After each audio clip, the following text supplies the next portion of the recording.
Welcome to Rachin Ravindra vlogs. ఈరోజు మన ఆడవాళ్ళకు బెస్ట్ యూజ్ఫుల్ అయ్యే ఐడియా చెప్తే ఆల్రెడీ తమిళ చూస్తుంటే అర్థమైపోయి ఉంటుంది.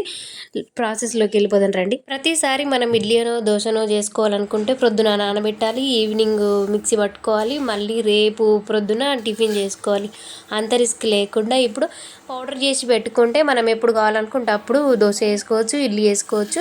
రెండిటితోనే ఒకటే పౌడర్ చూపిస్తా ఈరోజు చూడండి. ఇక్కడ నేను 2 గ్లాసుల మినపప్పుకి 4 గ్లాసుల రైస్ తీసుకున్నా. అది ఎవరి క్వాంటిటీ తగ్గట్టు వాళ్ళు తీసుకుంటే సరిపోతుంది. ఒక గ్లాస్కి 2 గ్లాసులు డబుల్ క్వాంటిటీ తీసుకోవాలి. నేను 2 గ్లాసుల మినపప్పు తీసుకున్నా కాబట్టి 4 గ్లాసుల రైస్ తీసుకున్నా.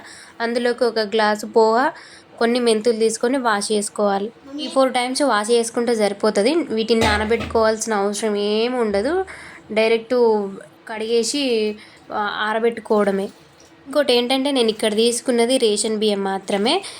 మినపప్పు కూడా పొట్టుది, మినపగుళ్ళు కూడా కాదు. పొట్టు కూడా వెళ్ళిపోవాల్సిన అవసరం ఏం లేదు. నీళ్ళు అరిచిపోవడానికని చెప్పి జల్లెడలో పోసిన నీళ్ళన్నీ అరిచిపోయిన తర్వాత బయట ఎండలో ఆరబెట్టుకుంటే సరిపోతుంది.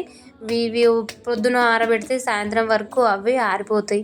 మధ్య మధ్యలో అప్పుడప్పుడు వస్తూ వాటిని చెక్ చేసుకుంటూ మంచిగా సాపుగా నేర్పుకోవాలి. ఎందుకంటే పైన కింది పైన అవన్నీ తడి ఆరిపోతుంది తొందరగా. ఇక్కడ నేను మార్నింగ్ కడిగేసి ఆరబెట్టిన, ఈవినింగ్ వరకు అన్నీ ఆరిపోయినాయి. ఎందుకంటే పోహ అందులో మెంతులు అన్నీ ఉంటాయి కదా, తడి మొత్తం ఆరిపోవాలి. కొంచెం పదన ఉన్నా కానీ కూడా ఖరాబ్ అయిపోతాయి. సమ్మర్లో అయితే ఒక 3 అవర్స్లో ఆరిపోతాయి. కానీ ఇది ఇప్పుడు చలికాలం కాబట్టి ఈవినింగ్ వరకు టైం తీసుకుంది. మంచిగా ఆరిపోయినాయి కదా. వీటిని ఒక కడాయి తీసుకొని అందులో కొంచెము లైట్గా లో ఫ్లేమ్లో పెట్టి కొన్ని వేయించి సైడ్కి పెట్టుకోవాలి. అంతే. చల్లబడ్డ తర్వాత మిక్సీ పట్టుకుంటే సరిపోతుంది. ఇక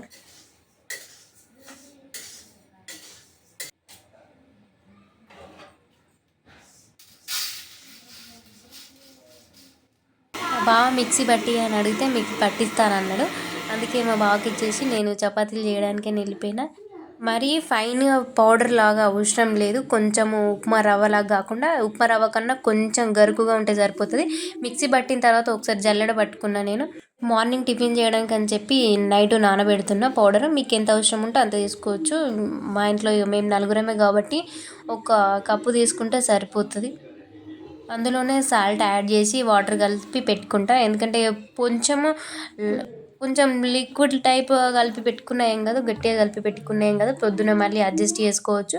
ఇది ఉప్మా రవ్వలాగా ఉంటుంది కాబట్టి కొంచెం లిక్విడ్ లాగా ఉన్నా సరిపోతుంది. ఎందుకంటే మార్నింగ్ వరకు కొంచెము ఉబ్బుతుంది కదా, ఫర్మెంటేషన్ అవుతుంది. సమ్మర్లో అయితే ఫర్మెంటేషన్ అవుతుంది, కానీ ఇది చలికాలం కాబట్టి ఫర్మెంటేషన్ ఏం కాదు. ఈ మార్నింగ్ పిల్లల కోసం అని ఇడ్లీ పెడుతున్నా. వాళ్ళకైతే 1 ప్లేట్ సరిపోతుంది, ఇద్దరికి కాబట్టి. మళ్ళీ మా బావ వచ్చిన తర్వాత మా బావకు దోశ వేసి ఇస్తే ఇక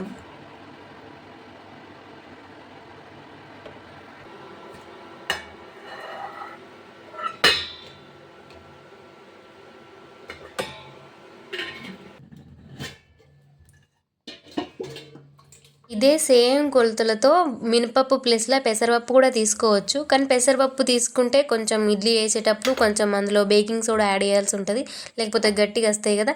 లేదు మినపప్పుతోనే వేసుకుందామంటే మినపప్పుతో కూడా వేసుకోవచ్చు. మా బావ డ్యూటీ నుండి కూడా వచ్చేసిండు. మా బావకు దోశ వేసి ఇస్తే తినేసి మళ్ళీ డ్యూటీకి వెళ్ళిపోతాడు. అంతలోపు నేను దోశ వేసిస్తాను. దోశ వేసిస్తున్నా. ఆల్రెడీ చట్నీ వేసేసిన ఫస్టే. ఇప్పుడు ఇడ్లీ వేస్తా, దోశ వేస్తా. ఎందుకంటే పిల్లల కోసం ఇడ్లీ వేస్తా, బావ కోసం దోశ వేస్తా.